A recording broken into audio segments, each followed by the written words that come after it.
আসসালামু আলাইকুম রহমতুল্লাহি বারাকাতু।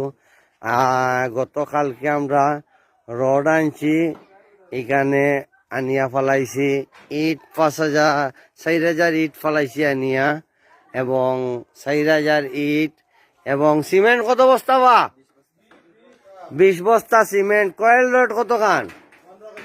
15 কেজি কয়েল রড এবং বেলচা নানি বেলচা, বালতি, কুদাল এগুলা কই তার। আচ্ছা, বেলচা, বালতি, কুদাল, তার এগুলা আনা হয়েছে মসজিদর লাগি, পাগলা আল দিলওয়ার জামিয়া মসজিদর লাগি আনা হয়েছে। এগুলা শুরু হয়েছে।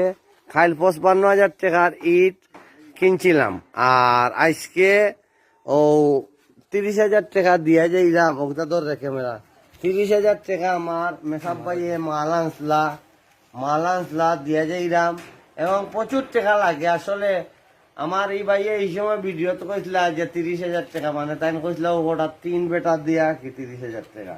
তো এখন খাইলকে মাল আনসলা 30,000 টাকার বাকি না নি 1,000, 2,000, 3,000, 4,000, 5, 6, 7, 8, 9, 10, 11, 12, 13, 14, 15, 16, 17, 18, 19, 20, 21, 22, 23, 24, 25, 26, 27, 28, 29, 30। 30,000 টাকা দিয়া গেলাম আপনারে, আর 55,000 টাকার ইট দিছি। ওগুন চালিয়ে যাওকা, আর মিস্ত্রির পয়সা আমি আইরাম, আমার সুযোগ যোগকা।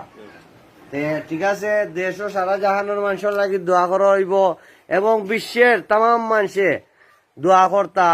আর এই পাগলা আল দিলওয়ার জামিয়া মসজিদ এটা খুবই দারিদ্র এলাকা। আসলে আল্লাহর হুকুম হয়েছে আমি আইছি, আর দোয়া করি আল্লাহ মসজিদ নির্মাণ করাই আমারে মালিকুল মৌত দান কর্তা।